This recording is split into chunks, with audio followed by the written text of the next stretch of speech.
nggak sih ditanya bagaimana mereka ada nggak sih mental health gitu?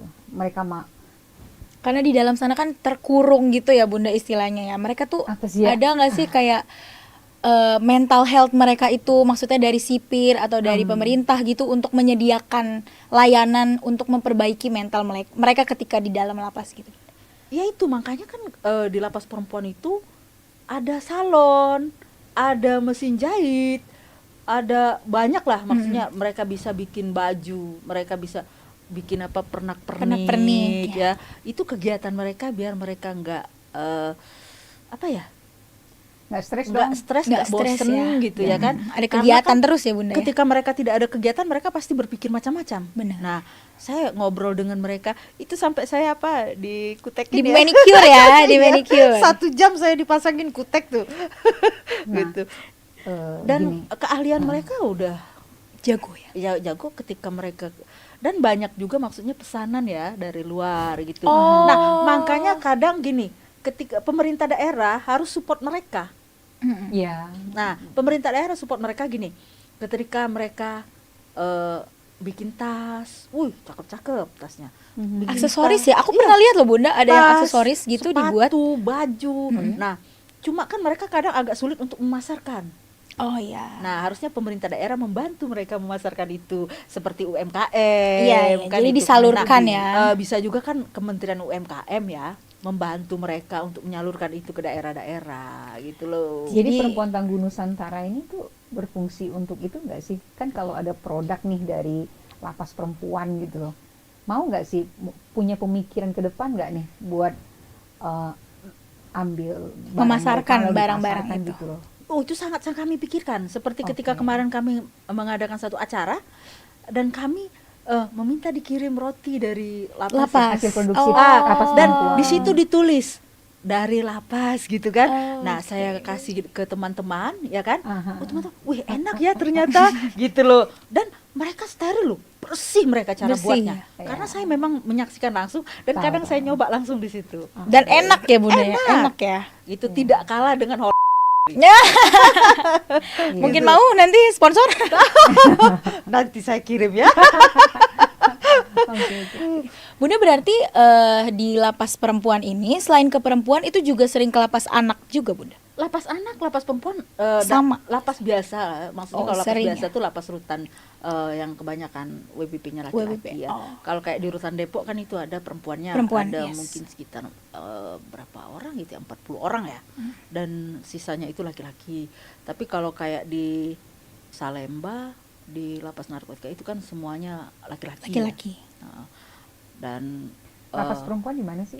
Lapas perempuan itu Pondok Bambu, lapas perempuan. Pondok Bambu.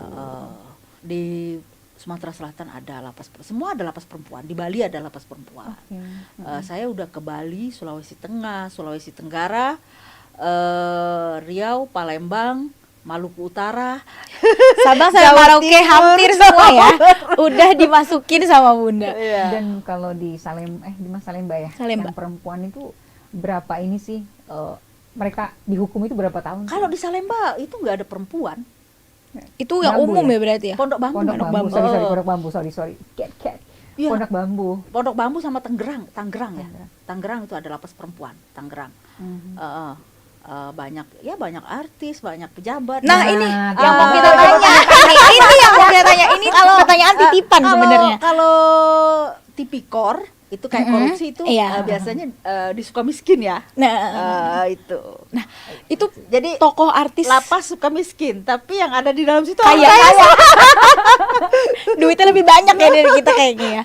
Nah, kasus-kasus yang Bunda tangani itu ya, kayak tadi kan banyak nih. Artis, politisi gitu berarti Bunda sering ketemu juga ya? Saya kurang srek ya kalau ketemu dengan artis. Saya lebih suka ketemu dengan orang-orang yang di bawah. Kenapa tuh Bunda? Kenapa gitu? Kenapa? Kan kalau politisi kan mereka masuk ke dalam kan ada alasannya gitu. Di Sukamiskin yang masuk orang suka kaya gitu, koruptor dan sebagainya. Apa yang Bunda lihat di situ maksudnya? Kita kepengen tahu mereka diperlakukan istimewa nggak sih kabarnya? Kabarnya kan tuh bisa sewa tempat, bisa pergi malam hari mereka bisa pindah rumah gitu. Rumahnya di depan sono gitu. Benar nggak sih itu? itu kan kadang banyak orang yang tidak suka aja kali ya.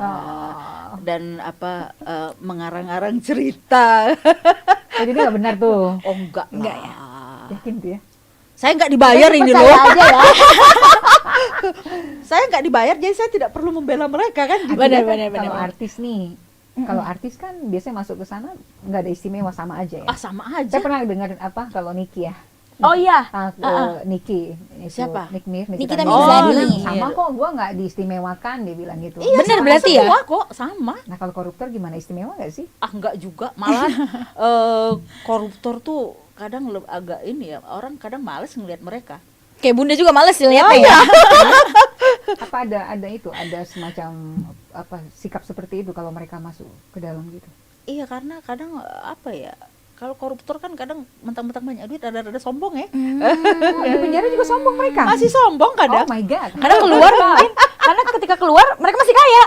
Jadi sombong aja dulu gitu mungkin ya. Tapi sesombong-sombong mereka, ketika mereka di dalam penjara tetap aja. Maksudnya tetap aja mereka itu merasa tersiksa. Iya. Tidak mungkin orang yang biasa bebas berada di dalam penjara. Seenak-enak di dalam penjara ya masih enak di luar penjara lah. Boleh enggak, Bunda? Tapi fakta aja yang diceritakan ya. Gini. Napi koruptor itu bisa keluar di malam hari, nonton bola, misalnya mereka pakai masker. Itu benar nggak sih? Wah, itu no comment saya. No comment. Oh ya oke lah. Itu no comment. Takutnya nanti kita kalau ngebahas itu ini di blok ya nanti ternyata ya kalau ngebahas itu. Itu no comment saya. No comment ya. Adakah itu? Karena kalau saya tidak walaupun pernah bukan no ketemu comment, ya. nggak ada ya. Ada. Kalau kata saya sih enggak lah. Dan kayaknya sekarang Jadi karena gini, sosial media itu lagi naik banget Bunda. Jadi gini, sebenarnya kalau napi itu WBP itu keluar ya, kadang mereka sakit. Nah, sakit dan tidak bisa di klinik situ, mungkin mereka dikirim ke rumah sakit Pengayoman. Oh, harus keluar ya. Tapi dari itu dikawal lapas. loh sama polisi. Pasti. Sama. Cuma kadang kan ada oknum-oknum yang menjadikan itu bahan bancakan gitu kan. Langsung dia upload. Iya. Tapi itu ini nggak sih? Lo contohnya kayak gini aja. Dulu pengacara Alvin Lim ya kan, yang di Salemba ya, masuk Salemba. Lah itu ketika beliau mau berobat, kan beliau kan cuci darah ya. Cuci darah kan ya, itu dari lapas Salemba kan tidak bisa cuci darah di lapas Salemba. Harus dibawa ke rumah sakit Pengayoman. Benar. Nah, cuma kan oleh oknum-oknum tertentu kadang kan dijadikan sampingan ya. Jadi kan merasa tidak suka ya. Bisa dijadikan seperti, atau begini, kepala lapasnya si A nggak suka sama kepala lapas, boleh nggak sih dibikin gosip kayak gitu? Wah, itu saya nggak tahu dah. No comment. No comment deh kalau itu. Itu kan urusan pribadi masing-masing ya. Kalau Bunda berarti udah banyak banget ini membina ya, warga binaan. Itu paling muda umur berapa Bunda? Pernah? Paling muda. Ada yang umur 12 tahun. 12 tahun? Umur 12 tahun. Itu kasusnya kenapa Bunda? Itu enggak, laki-laki. Oh, laki-laki. Anak laki-laki. Itu kalau nggak salah maling ya. Oh, maling. Itu saya tanya, kenapa mencuri? Saya butuh makan. Ekonomi lagi ya. Saya langsung keluar nyes ya. Aduh, pokoknya kalau masuk ke dalam itu siap-siap bawa tisu deh. Kalau perempuan, Bunda, yang paling muda umurnya berapa yang pernah Bunda bina gitu? Kemarin itu ada umur 18 tahun. 18 tahun. Kasusnya kenapa tuh Bunda? Penipuan? Ya mungkin kan anak-anak zaman sekarang yang butuh gadget, yang hidup ini. Oke. Terus butuh uang lebih lah ya. Dia melihat ada uang, ya dibawa aja dah. Gitu. Kalau kasus human trafficking nih gitu, ada nggak sih yang mungkin mereka menjual? Ya, human trafficking ada nggak? Ya, jual beli manusia. Ya? Ada, tapi tidak banyak. Di dalam lapas itu tidak banyak.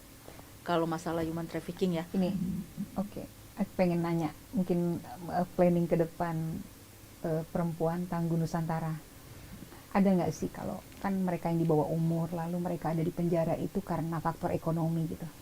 Ada nggak sih rencana gitu untuk, menurut gue kan Indonesia nih mesti negotiate gitu loh. Tidak hanya hukum itu ya hukum. Negara memang harus mulai berpikir bahwa hukum itu ada karena ada sebabnya kan. Betul. Harus ada latar belakang. Kalau permasalahan ekonomi, gitu, maksud saya. Berarti kan ada ketimpangan ya, masalah ekonomi mesti diselesaikan saya gitu.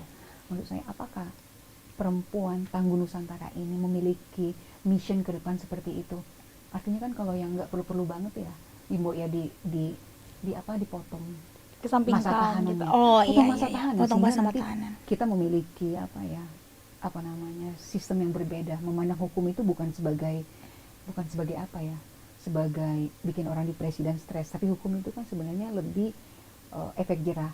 Tapi kalau secara ekonomi mereka udah gagal, hukum kriminal kan pasti banyak terjadi. Tapi sekarang begini, Kak Ayu, yang harus kita lihat juga dari APH ya. Ini kita lihat dari APH dulu pertama. Kalau dia hanya mencuri sebuah roti, yang pertama menangani kan APH. Baru mereka lapas itu kan udah tempat terakhir mereka. Dalam situ. Yang pertama harusnya yang kita bina ini APH dulu. Sama hakim dan jaksa.